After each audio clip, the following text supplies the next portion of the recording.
Hello everyone, I hope you're having a great time. Today is the 5th of November, which means Guy Fawkes Night in UK.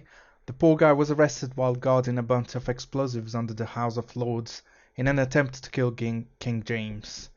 It did not work. The date now is most commonly associated around the world with the film V for Vendetta, so that's what we're modeling today. If you like my video, please give it a thumbs up. Don't forget to subscribe and hit the bell for more content like this. Enjoy!